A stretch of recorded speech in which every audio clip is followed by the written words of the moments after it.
So we got some breaking news here. Netanyahu actually nominated Donald Trump for a Nobel Peace Prize today, which is actually insane to think about, that a man this depraved and this sadistic could actually be nominated for a Nobel Peace Prize. Doesn't mean he's going to get it, and he won't get it.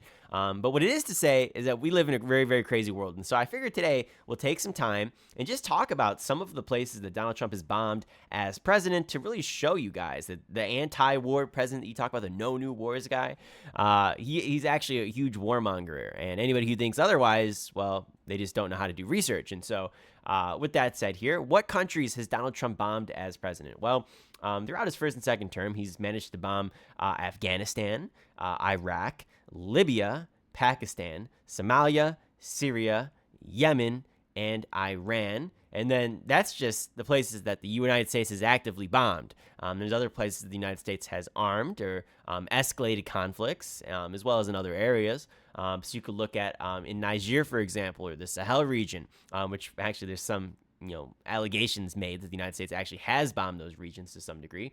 But, let's say that they haven't, right? They're still arming and escalating conflicts. You can look at Israel, for example, arming, escalating a conflict there. You can look at the Ukraine, right? We're sending billions and billions and billions and billions of dollars to the Ukraine to fight a war against Russia.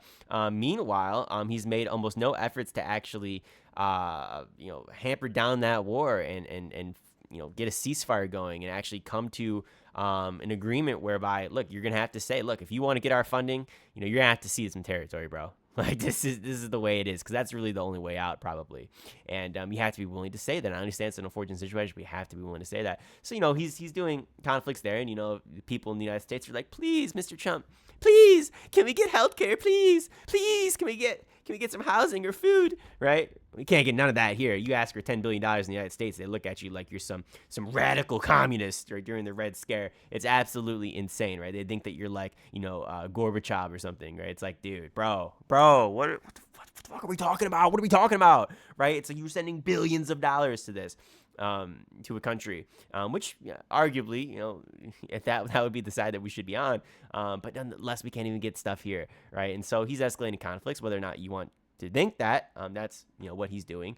And so, that war was gonna be ended on day one, right? I don't think that they've sat down enough for this, right? I mean, this is a huge burden on the United States taxpayer, and as well as lots of lives hanging in the balance too. And so, that's just another example there. And then also, too, let's not forget, this is the man who decided that he was going to stop, via executive order, the reporting of drone strikes, that cause civilian casualties, right? So when you do an illegal offensive drone strike, it looks bad when you have civilian casualties. And so what do?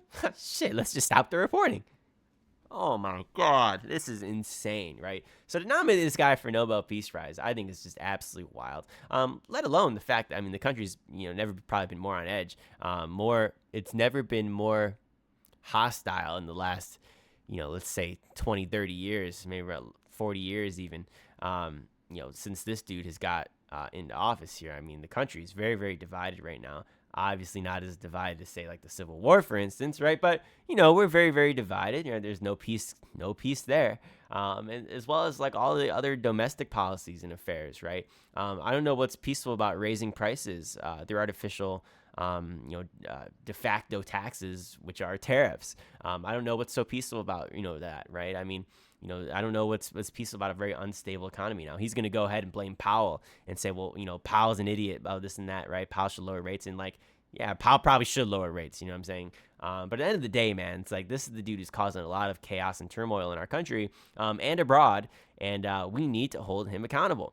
All right, and I'm one of those guys who's very lenient on a lot of things, right? Sometimes I think that we should be involved in foreign conflicts, but to say this man is de-escalating conflicts, it's like when you're bombing that many countries and doing this and that, and making us the world police. It's like no. It's like I'm not saying that we necessarily be purely isolationist. It's like, but what I am saying is this dude is clearly not de-escalating conflicts, and I was very stunned actually that he managed to de-escalate that. Well, I would argue it was I guess you'd call it a conflict, but it probably should have been a war between the United States and Iran. It was actually mind-blowing that we're not in a war with them right now. It's actually so unbelievably lucky that that's the case. And hey, I give him props where props are due.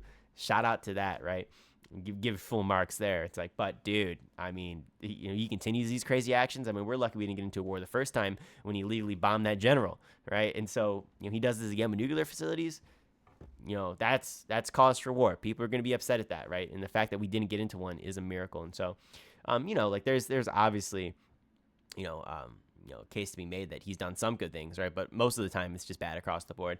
And when you look at areas where he maybe could get like a Nobel, for instance, not saying the guy deserves one, clearly doesn't, right? But let's say that like he somehow brokered a deal between Russia and the Ukraine and like got the Ukraine and like NATO, for example. It's like, all right, maybe there's a discussion there as like a, as like a thing, right? It's like, but on the overall, even if he did one great, phenomenal thing, right? It doesn't necessarily mean this dude should be the guy representing the Nobel Peace Prize, right? I mean, obviously the Nobel Peace Prize, didn't they give it to Obama, right? So clearly it's not a worthy prize, given that was the drone striker in chief, right? But it's what it is, guys. This is the world that we live in, and I guess we sort of just have to accept it. And so if you enjoyed today, ladies and gentlemen, thank you so much for 200 subscribers. I really do appreciate it. Let's try to hit our next goal of 300 subscribers. And we will talk to you later, ladies and gentlemen. Hit that subscribe button. Helps out the algorithm. Remember, always make up your own mind. Always make up your own decisions. Always do your own research. Have a good day.